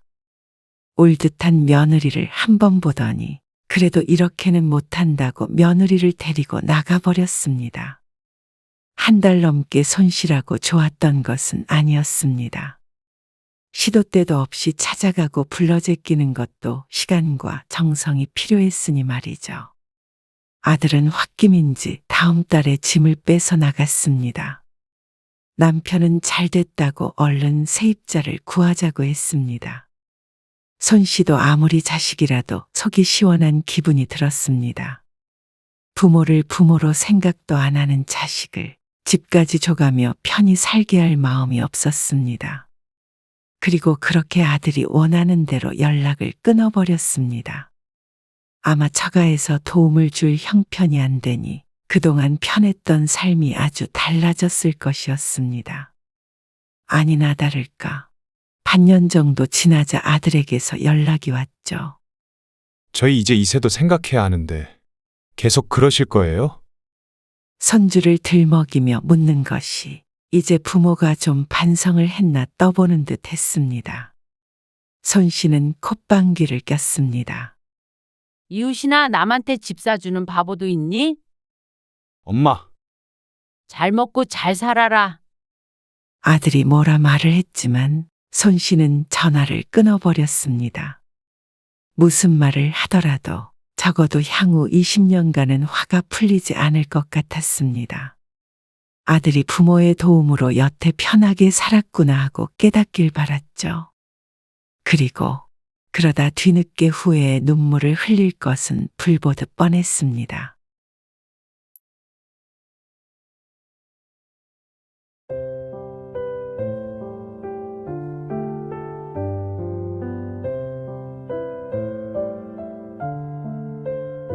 어떻게 우리 딸이 빚을 얻어서 살게 해요? 사돈이 그 돈 보태주시죠? 네? 제가 이런 결혼시키려고 제 딸 그렇게 곱게 키운 거 아니에요. 아니, 둘이 좋은 집으로 이사하려고 하고 잘 살고 있는데 왜 그러시는 거예요? 그리고 이런 결혼이라뇨? 제가 요 며칠 잠을 못 잤어요. 분해서. 제가 뭐 집 해와라 차 해와라 하나요? 솔직히 의사나 변호사 사위 봤으면 이런 걱정하지도 않았겠죠.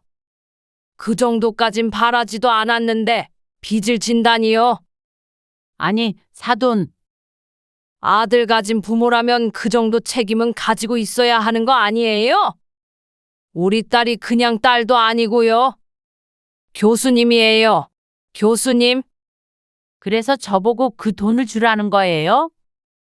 제가 이렇게 말 안 해도 먼저 주셨어야 하는 거예요. 참, 저희 아들이 뭐 모자른 것도 아니고요. 며느리보다 부족하게 가지고 결혼한 것도 아니에요. 그리고 충분히 둘이 갚을 능력도 된다는데 왜 나서서 간섭을 하시는 거예요? 당연한 걸 사돈이 안 하시니까 그렇죠. 오늘 이야기 속 주인공은 63세 정명숙 씨입니다. 그리고 그녀의 아들과 며느리, 또 사돈에 관한 이야기이죠. 결혼 전부터 심상치 않았던 안사돈. 그럼에도 불구하고 아들을 결혼시켰던 것을 정 씨는 잠시 후회했습니다. 대단한 딸을 뒀다며 내 아들을 깔보던 안사돈은 막상 결혼을 시킨 뒤에 정신을 차렸나 싶었지만 역시나 사람은 변하지 않는 듯 했습니다. 정 씨에게까지 전화를 해서 아파트 놀이터로 불러낸 안사돈. 용건은 역시나 터무니없는 것이었습니다. 마음에 안 차는 사위를 뒀다며 자식들 이사하는데 정 씨 보고 돈을 보태라며 난리를 치는 사돈 때문에 기가 막혀 있는데, 그런데 그 자리를 엎어버린 건 다름 아닌 아들과 며느리였습니다. 정 씨 가족은 평범했습니다. 정 씨와 남편, 아들까지 세 식구였고 사이는 늘 좋았습니다. 앞으로 먹고 살 걱정은 크게 없었지만 그렇다고 아주 큰 부자도 아니었습니다. 하나 있는 아들은 어릴 때부터 공부를 잘하는 모범생이라서 속 썩이지도 않고 우리나라에서 손에 꼽히는 대학에 입학했습니다. 그리고 좋은 직장에도 들어갔습니다. 전문직은 아니었지만 나름대로 인정받는 큰 회사였습니다. 그래서 정 씨는 주변에서 아들 잘 키웠다는 말을 자주 들었죠. 정 씨도 남편도 이제는 아들이 좋은 아가씨 만나서 알콩달콩 살면 참 좋겠다고 생각했습니다. 그리고 그런 아들은 30살이 되어서 며느리감을 데리고 왔습니다. 친구의 소개로 만나서 연애한 지 1년 반이 됐다고 했습니다. 대학을 외국에서 나왔다고요? 아, 네. 대단하네. 아니에요. 그렇게 대단한 학교는 아니고요. 예비 며느리 이민지는 외국에서 대학을 나와서 현재 한국에 있는 대학에서 시간 강사를 하고 있다고 했습니다. 외국에서 공부하느라 고생 많았겠어요. 예비 며느리는 부끄러운 미소를 지었습니다. 성격도 차분하고 조근조근한 말씨도 마음에 들었습니다. 아들과도 무척 사이가 좋아 보였고 말이죠. 강의를 하고는 있어도 그렇게 대단하지는 않아요. 아직 시간 강사이기 때문에 돈벌이는 크게 되지 않는다고 말하는 예비 며느리. 겸손한 모습도 보기 좋았습니다. 예비 며느리가 돌아간 뒤에도 아들이 정 씨 부부에게 말했습니다. 현재는 예비 며느리의 수입이 좋지 않지만 능력이 있으니 점점 나아질 거라고 말이죠. 혹시나 정 씨가 걱정이라도 할까봐 감싸는 듯 했지만 정 씨도 남편도 그 부분은 전혀 걱정하지 않았습니다. 그 나이에 대단한 거지. 돈이야 같이 벌면 충분히 벌지 않겠어? 둘 다 능력이 없는 것도 아니고. 그리고 젊었을 때 고생도 좀 하고 서로 의지하고 살아야 부부도 끈끈해지는 거야. 남편의 말에 아들은 그건 걱정하지 말라고 호언장담을 했습니다. 그리고 그 뒤로 예비 며느리를 몇 번 보았지만 정 씨의 생각은 변하지 않았습니다. 지훈이랑 잘 살 것 같아. 그렇지? 며느리 잘 보는 것 같아서 행복하네. 그러게 말이야. 남편도 정 씨와 같은 생각이었습니다. 그렇게 아들이 결혼이 순탄하게 흘러가는 것 같아서 마음이 놓였습니다. 하지만 그것은 정 씨의 착각이었습니다. 상견례는 언제 할 거야? 아, 상견례요. 아직 날짜를 못 정했어요. 정말? 결혼식 내년 봄에 한다며? 그러면 시간 얼마 없을 거 아니야? 그렇긴 하죠. 얼른 상견례도 하고 본격적으로 준비해야 되는 거 아니야? 그리고 집도 구해야지. 아, 그렇죠. 민지랑 상의해 볼게요. 지난번에도 한 번 물어본 적이 있었는데 또다시 물어도 아들은 얼버무릴 뿐이었습니다. 그래. 시간 얼마 없으니까 늦지 않게 잡아. 날짜나 장소 같은 건 우리가 그쪽에 다 맞출 수 있으니까. 네. 알겠어요.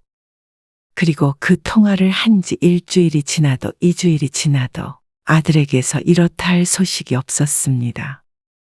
상견례는 도대체 언제 한대? 그러자 남편도 답답한지 정 씨에게 물었습니다. 지난번에 함께 인사 와서 결혼 이야기를 꺼냈을 때는 금방이라도 할 것처럼 말하더니 진척이 없었습니다. 저번에 그쪽에 인사 간다고 그러더니 뭐가 잘못된 거 아니야? 남편의 말에 정 씨는 단번에 고개를 저었습니다. 에이, 그럴 리가 있어? 그건 모르는 거지. 우리 눈에만 잘난 거일 수도 있잖아.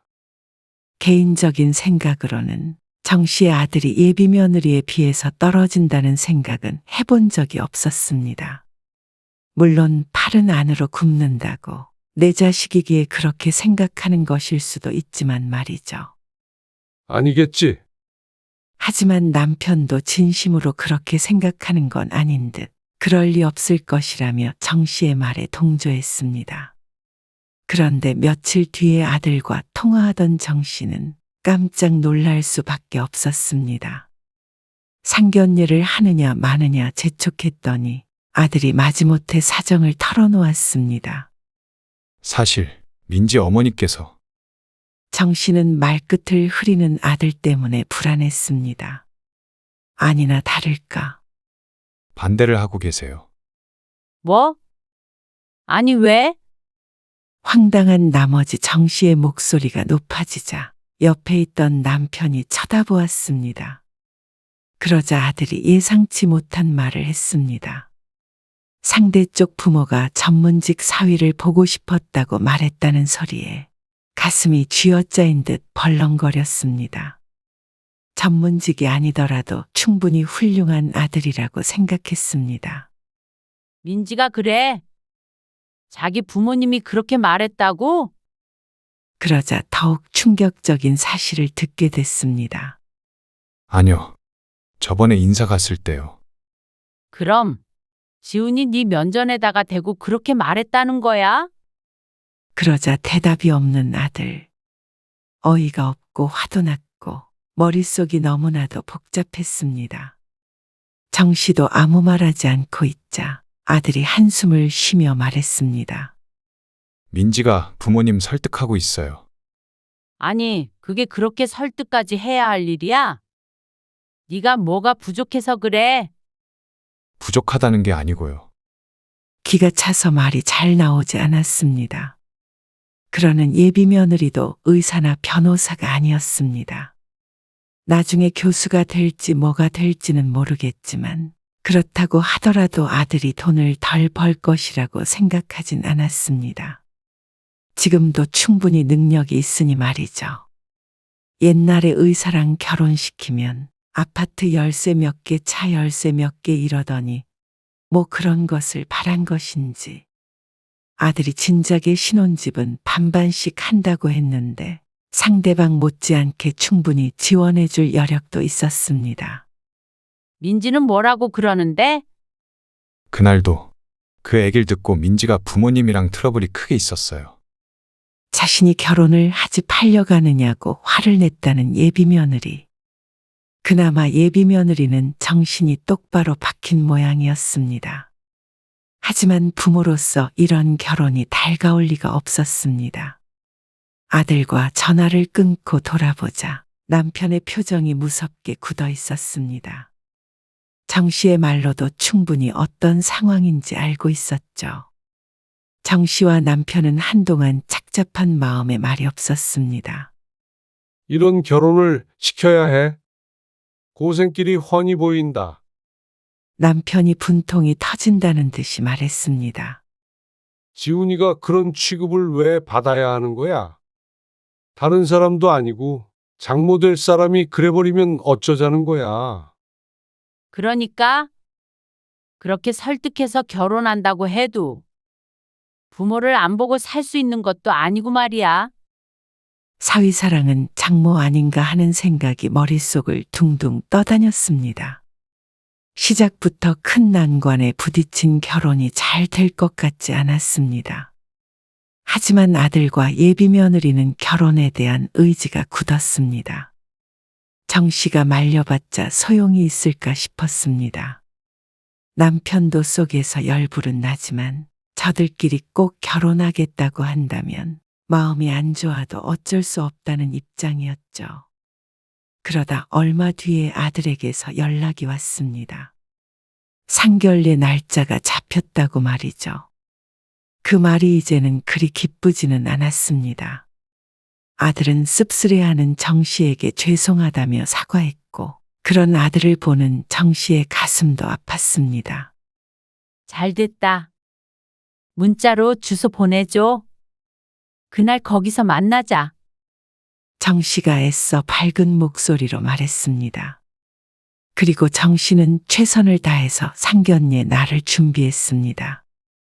옷을 고르는데도 한참 걸렸고 착용할 액세서리까지 고심해서 골랐습니다. 왠지 더 잘 차려입고 가야 한다는 생각이 들었습니다. 어쩔 수 없는 마음이었습니다. 내 아들을 반대했다는 상대 부모에게 부족해 보이기 싫었습니다. 그리고 상견례 날이 되었을 때 안녕하세요. 어머님, 아버님. 오셨어요. 식당 룸 안으로 들어선 정 씨 부부는 당황스러운 마음이 들었습니다. 인사를 하고 착석을 했는데 예비한 사돈으로 보이는 사람은 몸을 옆으로 틀고 앉아 있었습니다. 엄마, 그 옆에 앉은 예비 며느리가 사색이 되어서 눈치를 줬지만 콧방귀를 뀌는 예비 사돈.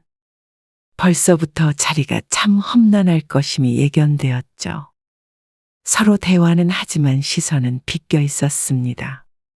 눈도 마주치지 않고 시큰둥하게 대꾸하는 예비 사돈을 참아야 하나 갈등이 되었습니다.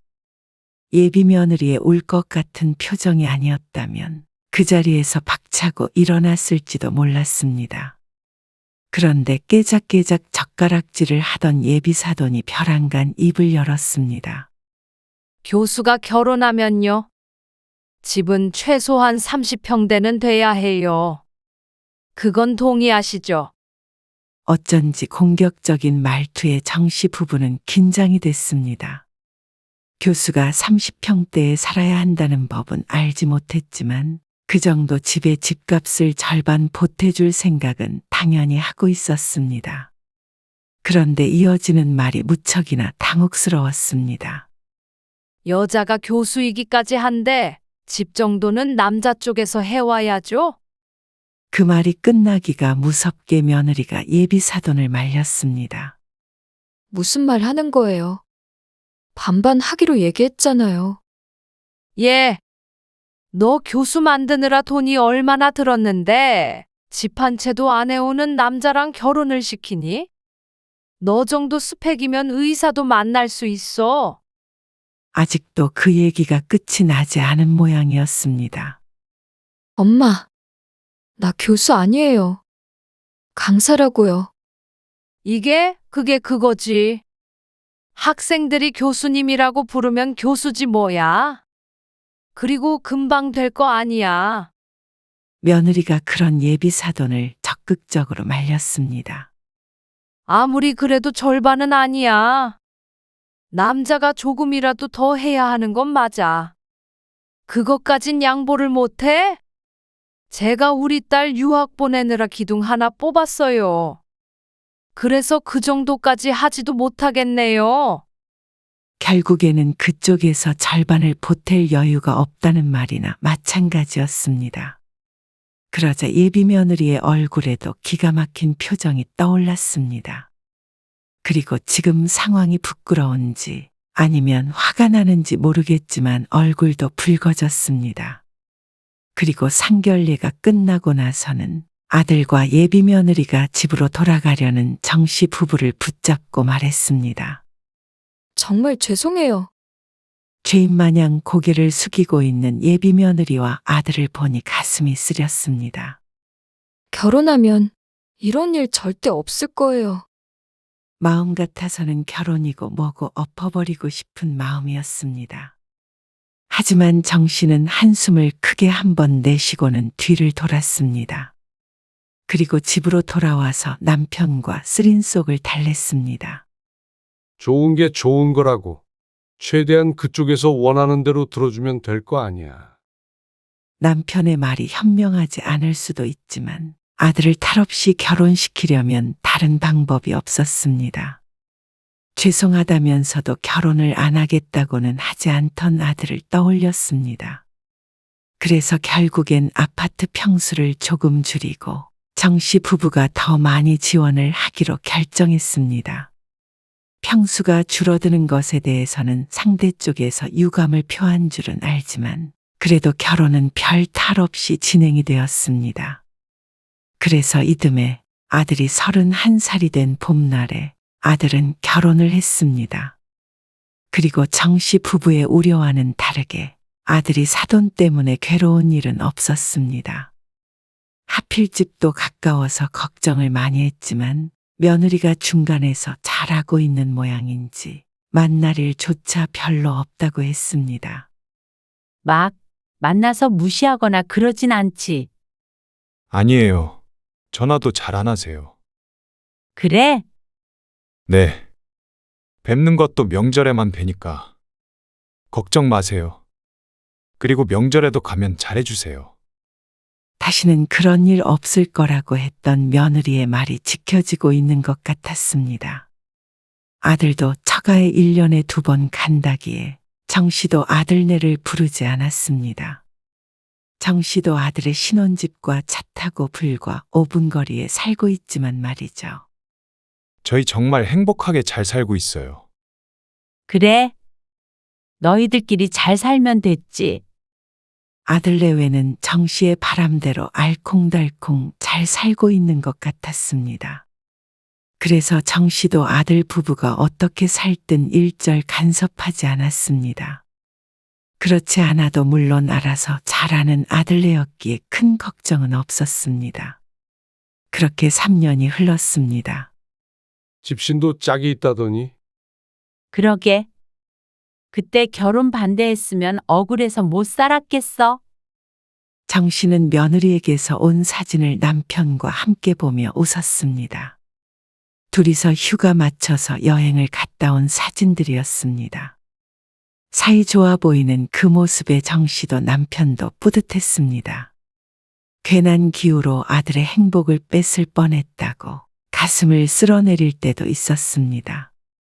결혼하고 나서부터 며느리도 잘 되고 아들도 직장에서 승승장구했습니다. 그러니 남편의 집신도 짝이 있다는 그 말이 맞는 말인 것 같았습니다. 그래서 앞으로도 내내 이런 행복이 지속될 거라고 생각했습니다. 저희 아이 가지려고 준비하고 있어요. 어느 날 아들에게서 받은 전화의 정 씨는 기쁜 마음을 감출 수 없었습니다. 말은 안 했어도 언제쯤 손주를 볼 수 있나 궁금했었죠. 그래서 집을 좀 넓혀서 이사하기로 했어요. 어머, 정말? 네. 봐둔 집이 있긴 한데요. 그런데 아들이 이사하고 싶은 집은 지은 지 오래되지 않았고 위치도 좋아서 그동안 모아둔 돈을 보태고 대출도 1억 원 정도 받아야 한다고 했습니다. 그렇다고 정 씨에게 도움을 바라는 전화는 아니었습니다. 다만 가까웠던 거리가 조금 멀어질 것이라는 말은 했습니다. 하지만 가까워도 1년에 만나는 날은 많지 않으니 거리가 멀어진다고 크게 달라질 건 없었죠. 그리고 1억 대출이라면 아들 내외가 충분히 둘이 갚아나갈 수 있을 것이라고 생각했습니다. 아들 또한 걱정은 없다는 듯 목소리는 가벼웠습니다. 결혼 3년 만에 돈을 모아서 큰 집으로 이사 간다는 것에 정 씨는 뿌듯하기까지 했습니다. 아들도 며느리도 대견했습니다. 그리고 바로 얼마 뒤에 아들이 전해줄 것이 있다며 집을 찾아왔습니다. 이게 뭐야? 아, 종아리 안마기인데요. 선물로 받았는데 똑같은 걸 2개 받아서요. 방금 장모님 하나 드리고 오는 길이고 어머니도 하나 쓰시라고 가지고 왔어요. TV 광고에서도 보았던 마사지 기계였습니다. 안 그래도 시원할 것 같아서 살까 말까 했는데. 잘 쓸게. 그런데 어쩐지 아들의 안색이 좋지 않아 보였습니다. 근데 너 무슨 일 있니? 아니요. 왜 그러세요? 아니, 얼굴이 너무 안 좋아 보이는데. 별일 없다며 얼굴을 문지르는 아들. 하지만 정 씨가 좀 더 추궁하자 아들이 괴로운 낯으로 말을 했습니다. 지금 장모님 댁에 다녀오는 길인데 이사 문제를 말씀드렸더니 우시더라고요. 그 말에 정 씨의 눈이 크게 뜨였습니다. 뭐? 좋은 일에 왜 우셔? 이해할 수 없는 말에 묻자 아들이 난감하다는 듯이 대답했습니다. 그게 빚져가면서 집 사는 게 싫다고 우시더라고요. 뭐라고? 대출 때문에? 네, 기가 막혀서 말이 안 나왔습니다. 집값에 비해서 1억이면 대출이 많은 편은 아니었습니다. 금방 갚을 수 있다고 말씀드렸는데 마음이 좀 그러신가 봐요. 마음이 뭐가? 좁혀서 가는 것도 아니고 넓혀서 가는데 대출 좀 받을 수 있는 거지. 설명은 드렸는데 복잡해 보이는 아들의 표정을 보자 정 씨도 심란했습니다. 대출이 별거 아닌 건 아니지만 아들의 말처럼 금방 갚을 능력이 충분히 있었습니다. 그래서 아들의 말을 듣고도 정 씨가 걱정하지 않고 오히려 기뻐했던 것이었죠. 참, 이상하다. 무심코 정 씨의 속마음이 입 밖으로 나왔습니다. 저 그럼 이만 가볼게요. 그래. 조심히 가. 아들은 별말 없이 돌아갔습니다. 정 씨는 알아서 하겠거니 하고 말았습니다. 아들도 도와달란 의미로 한 말은 아니었을 테니 말이죠. 그런데 얼마 뒤였습니다. 주말 낮에 온 전화. 휴대폰 화면에 뜨는 전화번호를 보고 정 씨는 화들짝 놀랐습니다. 어쩌다 보니 저장은 해놓았지만 한 번도 연락을 해본 적은 없던 번호였습니다. 안사돈이었습니다. 여보세요. 정 씨가 조심스럽게 전화를 받자 안사돈이 다소 흥분한 목소리로 대꾸했습니다. 안녕하세요. 오랜만이에요. 네, 그러네요. 잠깐 저 좀 보죠. 사돈, 다짜고짜 보자는 말이 12조로 들렸습니다. 보자니요? 제가 지금 민진의 아파트 놀이터에 있거든요. 지금 여기로 좀 올 수 있으시겠어요? 의향을 묻는 듯 했지만 강제적인 말투였습니다. 얼떨떨한 기분의 정 씨는 일단 알았다고 하고 전화를 끊었습니다. 그리고 외투를 걸치는데 이게 무슨 일인지 어리둥절했습니다. 결혼식 이후로는 한 번도 본 적도 없었는데 이렇게 놀이터로 불러내는 안사돈 때문에 당황스러웠습니다. 차 타고 5분이면 가는 곳이었습니다. 전화를 끊고 놀이터에 도착하는 데까지 15분이 채 걸리지 않았습니다. 그리고 도착한 놀이터에 앉아있는 안사돈이 보였습니다. 벤치에 혼자 처량하게 앉아있는 모습에 정 씨의 발걸음이 빨라졌습니다. 정 씨가 그 앞에 서자 안사돈이 일어났습니다. 오셨어요. 네. 그런데 어쩐 일로? 그러자 안사돈이 화를 참는 듯한 표정으로 말을 꺼냈습니다. 애들이 이사 간다는 말 들으셨어요? 아, 네. 들었어요. 그런데 빚을 1억이나 치고 이사 간대요. 그것도 들으셨죠? 네. 그런데요. 왜 그러시는지? 아니, 어떻게 우리 딸이 빚을 얻어서 살게 해요? 사돈이 그 돈 보태주시죠? 네? 정 씨는 저도 모르게 멍청한 표정을 짓게 됐습니다. 제가 이런 결혼시키려고 제 딸 그렇게 곱게 키운 거 아니에요. 그쯤 되니 정 씨도 어이가 없었습니다.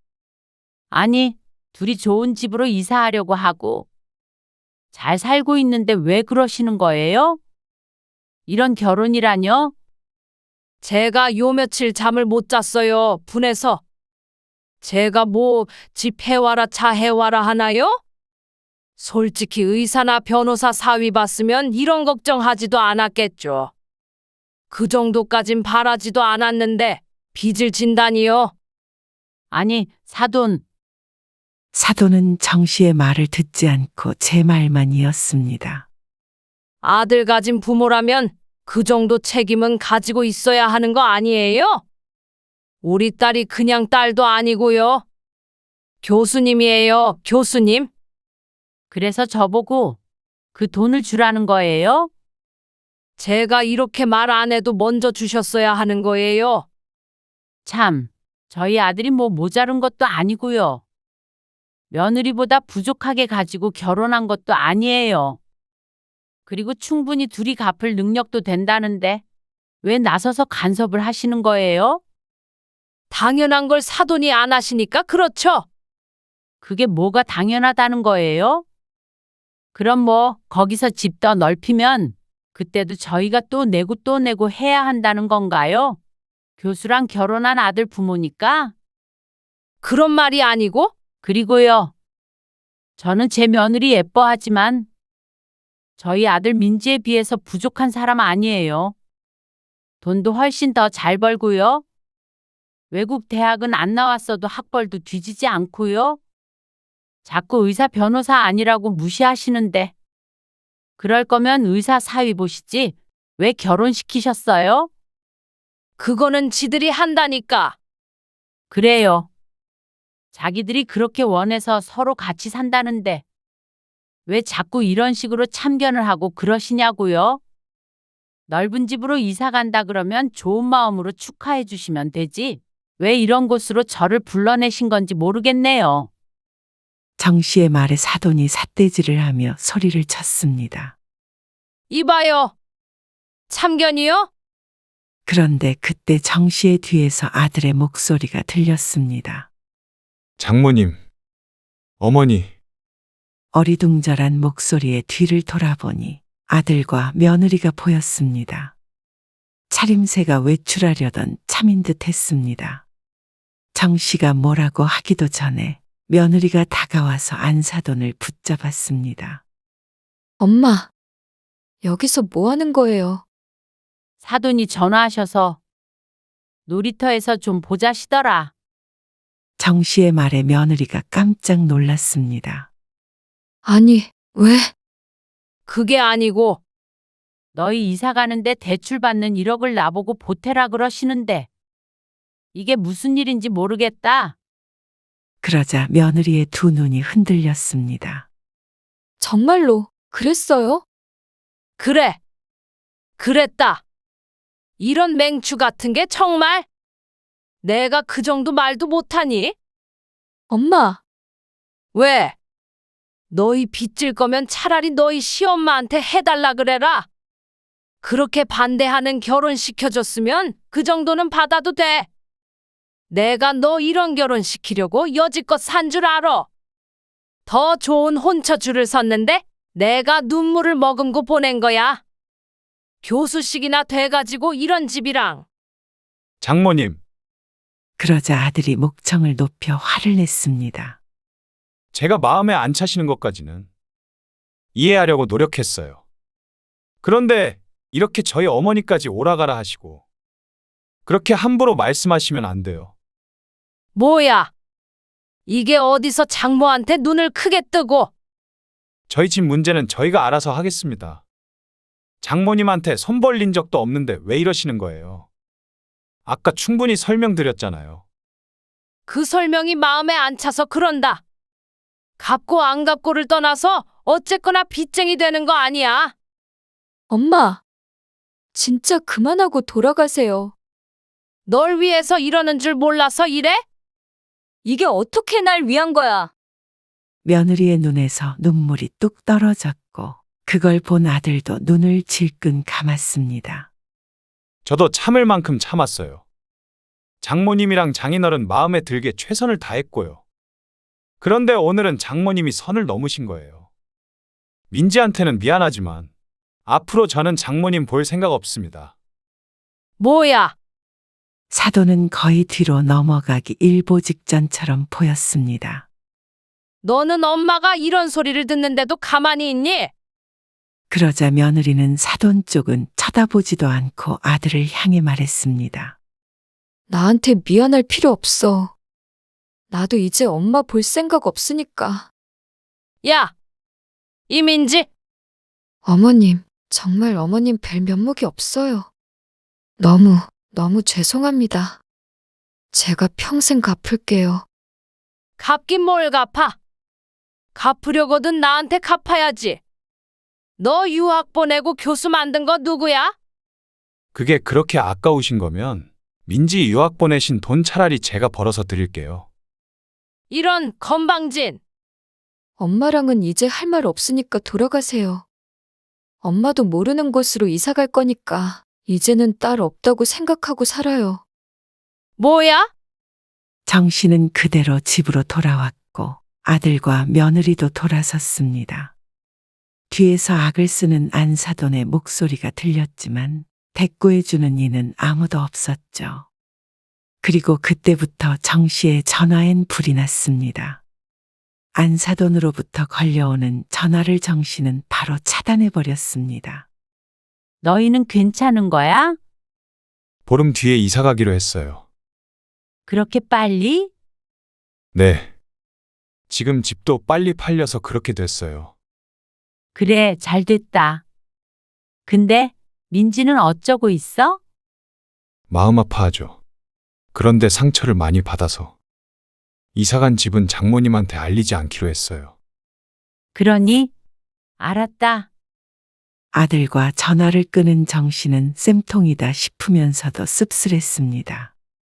그놈의 전문직 욕심만 아니었어도 잘 사는 자식들 보고 손주도 보고 행복하게 노년을 보낼 수 있었을 텐데 말이죠. 그 욕심이 제 발등을 찍은 것을 보니 정 씨도 교훈을 얻었습니다. 아무리 자식이라도 제 마음대로 할 수 없었습니다. 그렇게 함부로 했다가는 하나 있는 자식과 연을 끊을 수도 있음을 사돈이 몸소 보여준 셈이었죠. 그래도 자업자득이었습니다. 그동안 아들이 받은 상처는 사라지지 않겠지만 시간이 지나면 있겠거니 싶었습니다. 그리고 그때가 되면 사돈이라는 여자도 무언가 깨달음이 있지 않을까 했습니다.